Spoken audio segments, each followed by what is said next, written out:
الحمدللہ رب العالمین والصلاۃ والسلام علی رسول الانبیاء المرسلین۔ یا اللہ خطاؤں گناہوں کو معاف فرما، جو پڑھا جائے عمل کی توفیق عطا فرما۔ حیات الصحابہ میں پیج نمبر 398 پر والیوم 3 کے اندر جو پچھلا باب چل رہا تھا وہ باب تھا سنت کا اتباع، سلف صالحین کی اقتداء اور دین میں اپنی طرف سے ایجاد کردہ کام پر انکار۔ بہت اہم باب تھا، اور اسی باب میں حضرت حذیفہ رضی اللہ عنہ فرمایا کرتے تھے، اے جماعت علماء، اللہ سے ڈرو اور اپنے سے پہلے لوگوں کے رستے کو پکڑے رکھو۔ میری زندگی کی قسم، اگر تم اس رستے پر چلو گے تو تم دوسروں سے بہت آگے نکل جاؤ گے، اور اگر تم اسے چھوڑ کر دائیں بائیں چلے جاؤ گے تو بہت زیادہ بھٹک جاؤ گے۔ حضرت مصعب بن سعد رحمہ اللہ علیہ کہتے ہیں، میرے والد جب مسجد میں نماز پڑھتے تو بہت مختصر پڑھتے۔ یہ تو ہم نے کل پڑھ لیا تھا، ہاں جی آگے ہے۔ حضرت ابو بختری رحمہ اللہ علیہ کہتے ہیں، عبداللہ بن مسعود رضی اللہ عنہ کو خبر ملی کہ کچھ لوگ مغرب اور عشاء کے درمیان بیٹھتے ہیں، اور اس میں پیچھے بلکہ ابو بختر دیکھے ایک آدمی نے حضرت عبداللہ بن مسعود رضی اللہ عنہ کو بتایا کہ کچھ لوگ مغرب کے بعد مسجد میں بیٹھتے ہیں، اور ان میں سے ایک آدمی جو کہہ رہا ہے اتنی مرتبہ اللہ اکبر، اتنی مرتبہ سبحان اللہ اور اتنی مرتبہ اللہ الحمدللہ کہو۔ حضرت عبداللہ نے پوچھا پھر کیا وہ لوگ کہہ رہے تھے؟ اس آدمی نے کہا، فرمایا جی ہاں، آئندہ جب تم نے ایسا نہیں کرتے ہوئے دیکھو تو مجھے آ کر آئندہ اگر تم انہیں ایسا کرتے دیکھو تو مجھے آ کر بتانا۔ ابو بختری رحمہ اللہ علیہ کہتے ہیں، ایک آدمی نے عبداللہ بن مسعود کو بتایا کہ کچھ لوگ مغرب کے بعد سے مسجد میں بیٹھے ہوئے ہیں، اور ان میں سے ایک آدمی جو کہہ رہا ہے اتنی مرتبہ اللہ اکبر، اتنی مرتبہ سبحان اللہ اور اتنی مرتبہ اللہ اکبر الحمدللہ کہو۔ حضرت عبداللہ نے پوچھا، پھر کیا وہ لوگ کہہ رہے ہیں؟ یعنی سوال پوچھا۔ اس آدمی نے کہا جی ہاں۔ فرمایا آپ نے، آئندہ جب تم انہیں ایسا کرتے دیکھو تو مجھے آ کر بتانا۔ چنانچہ اس نے آ کر بتایا۔ حضرت عبداللہ بن مسعود رضی اللہ عنہ ان کے پاس گئے، اور انہوں نے ٹوپی والا جوبہ پہن رکھا تھا، اور ان کے پاس جا کر بیٹھ گئے۔ حضرت عبداللہ رضی اللہ عنہ ذرا تیز مزاج آدمی تھے۔ جب انہوں نے ان لوگوں کے وہ کلمات اس ترتیب سے کہتے ہوئے سنا تو کھڑے ہو کر فرمایا، میں عبداللہ ابن مسعود ہوں، اور اللہ کی قسم جس کے سوا کوئی معبود نہیں، تم نے اس بدعت کو لا کر بڑا ظلم کیا ہے، اور تم اس طرح تو حضور علیہ الصلوۃ والسلام کے صحابہ کے علم سے آگے نکل گئے ہو، تو وہ تو اس طرح ذکر نہیں کیا کرتے تھے۔ حضرت معزد نے کہا، ہم تو کوئی بدعت لا کر ظلم نہیں کرنا چاہتے، اور نہ ہم علم میں حضور کے صحابہ سے آگے نکل گئے ہیں۔ پھر حضرت عمر بن عتبہ نے کہا، اے ابو عبد الرحمن، یعنی ہم اللہ سے معافی مانگتے ہیں۔ حضرت عبداللہ ابن مسعود رضی اللہ عنہ نے فرمایا، تم صحیح رستے پر چلتے رہو، بلکہ اسی پر چمٹے رہو۔ اللہ کی قسم اگر تم ایسا کرو گے تو تم بہت آگے نکل جاؤ گے، اور رستے سے ہٹ کر دائیں بائیں جاؤ گے تو بہت زیادہ بھٹک جاؤ گے۔ یعنی صحابہ والے طریقے پر رہو، اپنی طرف سے کوئی ایجاد مت کرو چیزیں۔ حضرت ابو البختری رحمہ اللہ علیہ کہتے ہیں، ابن مسعود رضی اللہ عنہ کو خبر ملی کہ کچھ لوگ مغرب اور عشاء کے درمیان میں بیٹھتے ہیں اور یہی کلمات کہتے ہیں، یعنی اتنی یہ ذکر کرو۔ تو بعد میں یہ ہے کہ عبداللہ ابن مسعود نے فرمایا کہ تم نے اس بدعت کو شروع کر کے بڑا ظلم کیا، کیونکہ اگر یہ بدعت نہیں ہے تو پھر ہمیں حضور علیہ الصلوۃ والسلام کے صحابہ، یعنی نعوذ باللہ صحاب بن ذالک صحابہ کو گمراہ قرار دینا پڑے گا۔ اس پر حضرت عمر بن عتبہ بن فرقت نے کہا، میں اللہ سے معافی مانگتا ہوں اے ابن مسعود، اور اس کام سے توبہ کرتا ہوں۔ پھر آپ نے انہیں بکھر جانے کا حکم دیا۔ ابو بختری رحمہ اللہ علیہ کہتے ہیں، ابن مسعود رضی اللہ عنہ کوفہ کی مسجد میں 2 حلقے دیکھے۔ عبداللہ ابن مسعود رضی اللہ عنہ نے کوفہ کی مسجد میں 2 حلقے دیکھے، تو ان دونوں کے درمیان کھڑے ہو گئے اور فرمایا، کون سا حلقہ پہلے شروع ہوا تھا؟ ایک حلقے والوں نے کہا ہمارا۔ تو دوسرے حلقے والوں سے فرمایا، تم اٹھ کر اسی میں آ جاؤ، اور یوں 2 حلقوں کو ایک کر دیا، یعنی 2 حلقوں کی جگہ ایک حلقہ کر دیا۔ طبرانی کی ایک اور صحیح اور مختصر روایت میں ہے کہ پھر عبداللہ ابن مسعود رضی اللہ عنہ کپڑا اوڑے ہوئے آئے اور فرمایا، جو مجھے جانتا ہے تو وہ مجھے جانتا ہی ہے، اور جو نہیں جانتا تو میں اپنا تعارف کروا دیتا ہوں، میں عبداللہ ابن مسعود ہوں۔ کیا تم لوگ حضور علیہ الصلوۃ والسلام اور ان کے صحابہ سے بھی زیادہ ہدایت یافتہ ہو، یا تم نے گمراہی کی دم پکڑ رکھی ہے؟ حضرت عمر بن سلمہ رحمہ اللہ علیہ کہتے ہیں، ہم لوگ مسجد اور مغرب اور عشاء کے درمیان عبداللہ ابن مسعود رضی اللہ عنہ کے دروازے پر بیٹھے ہوئے تھے کہ اتنے میں حضرت ابو موسیٰ آئے اور فرمایا، ابو عبد الرحمن ذرا ہمارے پاس باہر آئیں۔ یعنی ابو عبداللہ ابن مسعود رضی اللہ عنہ کی کنیت ہے ابو عبد الرحمن۔ چنانچہ اب ابن مسعود رضی اللہ عنہ باہر آئے اور فرمایا ابو موسیٰ آپ کیوں اس وقت آئے ہیں؟ ابو موسیٰ نے فرمایا اللہ کی قسم میں نے ایسا کام دیکھا ہے جو ہے تو خیر لیکن اسے دیکھ کر میں پریشان ہو گیا ہوں، ہے تو خیر لیکن اس نے مجھے چونکا دیا ہے۔ لوگ کچھ مسجد میں بیٹھے ہوئے ہیں اور ایک آدمی کہہ رہا ہے اتنی دفعہ سبحان اللہ کہو، اتنی دفعہ الحمدللہ کہو۔ چنانچہ ابن مسعود رضی اللہ عنہ اسی وقت چل پڑے، ہم بھی ان کے ساتھ گئے، یہاں تک کہ ان لوگوں کے پاس پہنچ گئے اور فرمایا تم لوگ کتنی جلدی بدل گئے ہو، حالانکہ حضور کے صحابہ ابھی زندہ ہیں اور حضور کی بیویاں بھی ابھی جوان ہیں اور حضور کے کپڑے اور برتن بھی ابھی اصل حالت پر ہیں، اس میں کوئی تبدیلی نہیں آئی۔ تم اپنی برائیاں گنو، میں اس بات کا ضامن ہوں کہ اللہ تعالیٰ تمہاری نیکیاں گننے لگیں گے۔ حضرت عامر بن عبداللہ بن زبیر رحمہ اللہ علیہ کہتے ہیں میں اپنے والد عبداللہ بن زبیر رضی اللہ عنہما کی خدمت میں حاضر ہوا اور انہوں نے پوچھا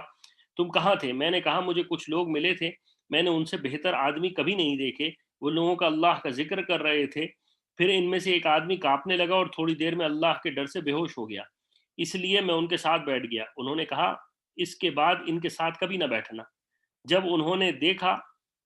کہ ان کی اس بات کا میں نے اثر نہیں لیا تو فرمایا میں نے حضور کو قرآن پڑھتے ہوئے دیکھا ہے اور میں نے ابو بکر اور عمر کو بھی قرآن پڑھتے دیکھا ہے، اور ان حضرات پر تو ایسی حالت طاری نہیں ہوتی تھی، تو تمہارا کیا خیال ہے؟ یہ لوگ ابو بکر اور عمر سے بھی زیادہ اللہ سے ڈرنے والے ہیں۔ اس پر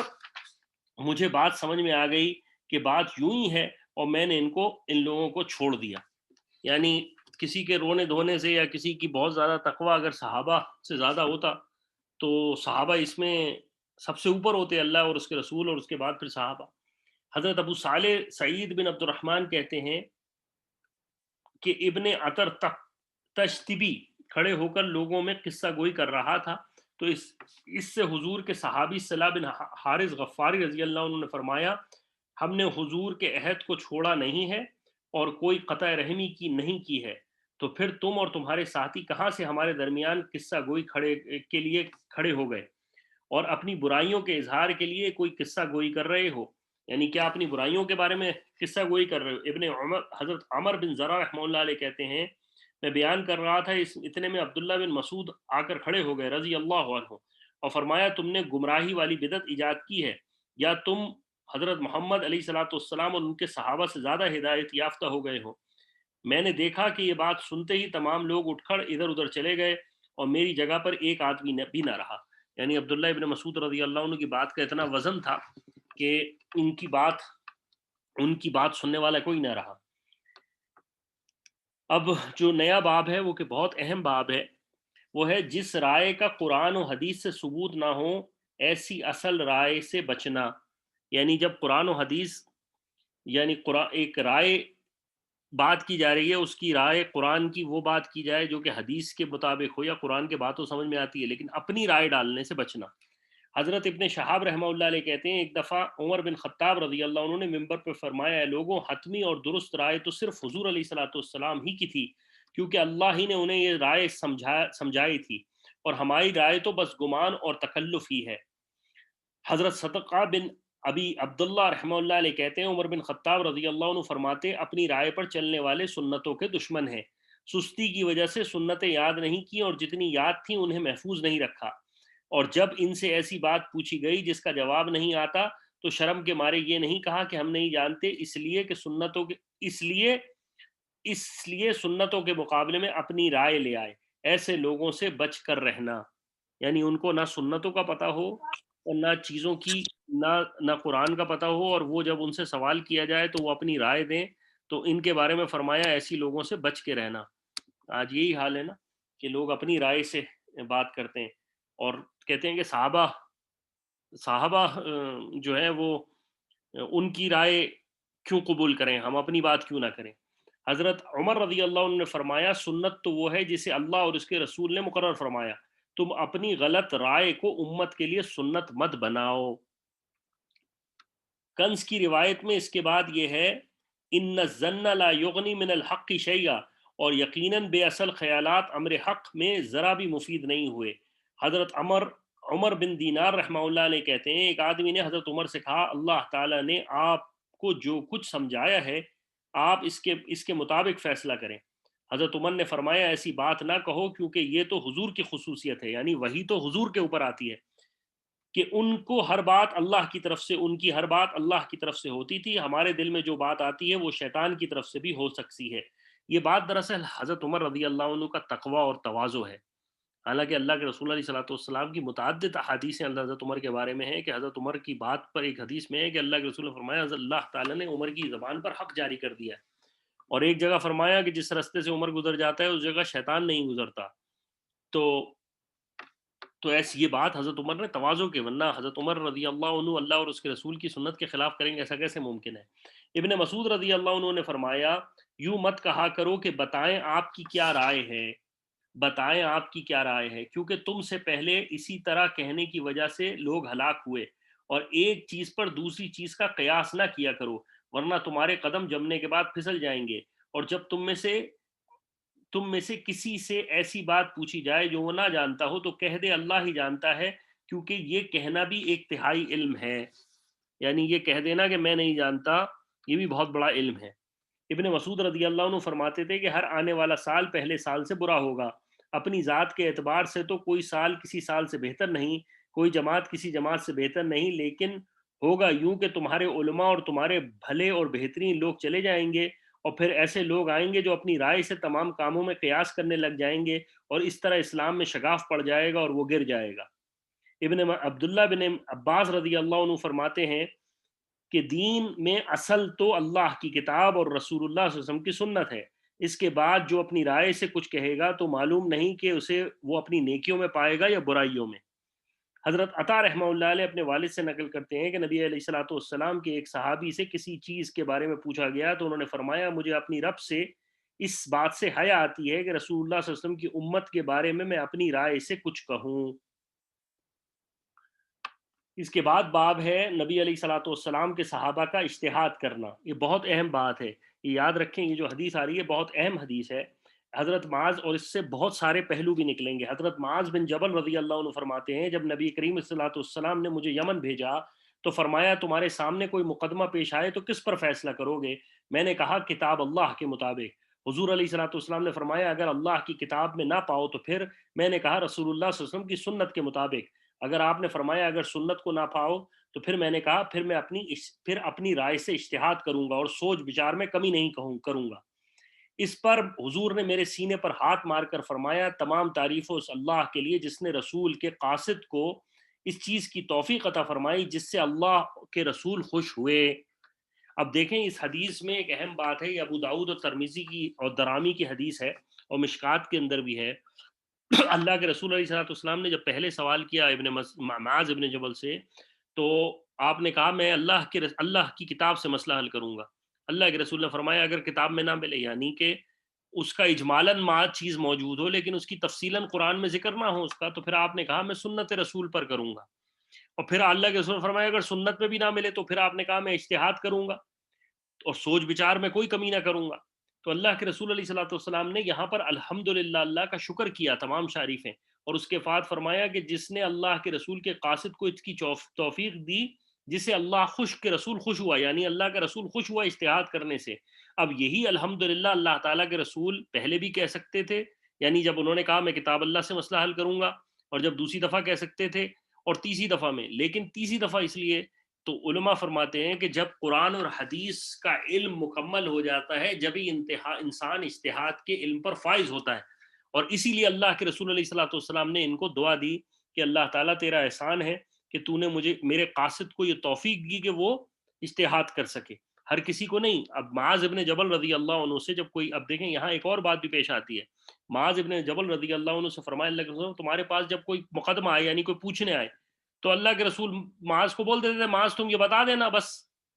معاذ رضی اللہ عنہ کو اللہ کے رسول نے وہاں مفتی بنا کے بھیجا تھا، قاضی بنا کے، یعنی فیصلے کرنے والا، ہر کسی کو اختیار نہیں تھا کہ وہ قرآن و حدیث کا مسئلہ نکال سکے۔ حضرت محمد سیرین رحمہ اللہ علیہ کہتے ہیں، حضرت محمد سیرین رحمہ اللہ علیہ یہ خواب کا امام کہا جاتا ہے، یہ کہتے ہیں رسول اللہ صلی اللہ علیہ وسلم کے بعد کوئی آدمی ابو بکر سے زیادہ اس چیز سے ڈرنے والا نہیں تھا جس سے وہ جانتا ہو اور جسے وہ نہ جانتا ہو، اور ابو بکر صدیق کے بعد عمر سے زیادہ کوئی ڈرنے والا نہیں تھا۔ ایک مرتبہ ابو بکر کے سامنے ایک مسئلہ پیش ہوا انہوں نے اس کے لیے اللہ کی کتاب میں کوئی اصل نہ پایا اور نہ ہی سنت میں کوئی نشان پایا، تو فرمایا اب میں اپنی رائے سے اجتہاد کروں گا، اگر ٹھیک ہوا تو اللہ کی طرف سے، اور اگر غلط فیصلہ ہوا تو میری طرف سے، اور میں اللہ سے استغفار کروں گا۔ یعنی ابو بکر جیسا شخص اجتہاد پر کتنا ڈر رہا ہے کہ وہ کہہ رہے ہیں کہ اگر ٹھیک ہوا تو میری طرف سے، اور غلط میں سے مسئلہ نکل گیا تو وہ شیطان کی طرف سے، یعنی میری طرف سے ہوگا۔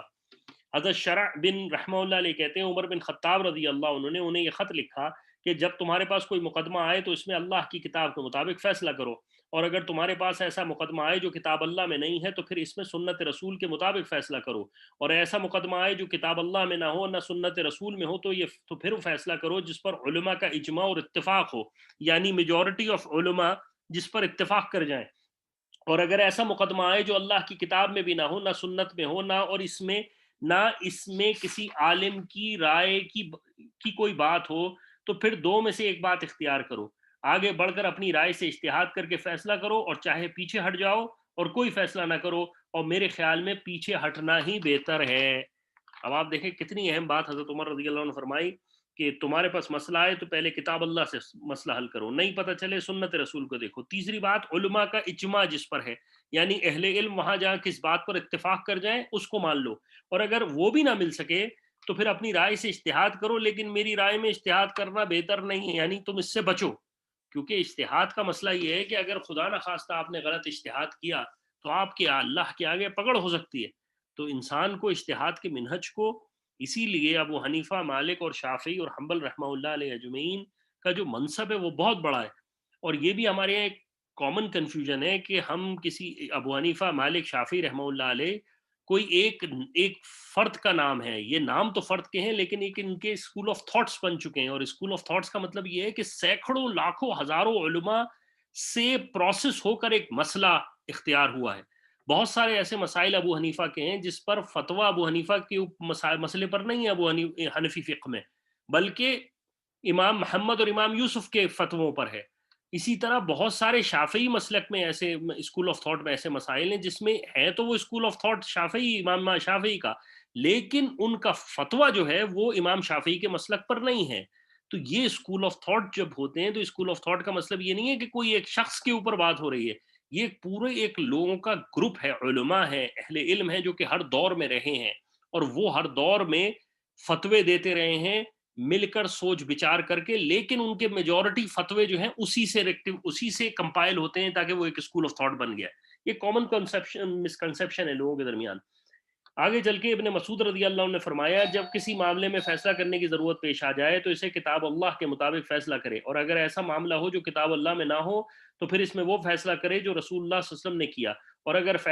ایسا فیصلہ پیش آ جائے جو کتاب اللہ میں نہ ہو نہ اس بارے میں اللہ کے نبی نے کوئی فیصلہ کیا ہو تو پھر اس میں وہ فیصلہ کرے جو نیک لوگوں نے کیا، اور اگر ایسا معاملہ پیش آ جائے جو نہ کتاب اللہ میں نہ ہو نہ اللہ کے نبی نے بتایا نہ نیک بندوں کے بارے میں اس میں کوئی فیصلہ ہو تو پھر اپنی رائے سے اجتہاد کرے اور اپنی اس بات پر پکا رہے اور شرمائے نہیں۔ دوسری روایت میں یہ بھی ہے کہ اپنی رائے سے اجتہاد کرے اور ہرگز نہ کہے کہ میرا خیال تو ایسا تھا، البتہ میں ڈرتا بھی ہوں کیونکہ حلال بھی واضح ہے اور حرام بھی واضح ہے، البتہ ان دونوں کے درمیان بہت سے مشتبہ امور ہیں جن کا حلال یا حرام ہونا واضح نہیں، اس لیے وہ کام چھوڑ دو جس میں کسی قسم کا شک ہو اور وہ کام اختیار کرو جس میں شک نہیں ہو، یعنی وہ کام اختیار کرو جس میں شک نہ ہو، وہ کام جس میں شک ہو اس کو چھوڑ دو۔ اللہ تعالیٰ مجھے اور آپ کو عمل کی توفیق عطا فرمائے۔ وصلی اللہ تعالیٰ علی خیر خلقہ محمد وعلی آلہ وصحبہ اجمعین برحمتک یا ارحم الراحمین۔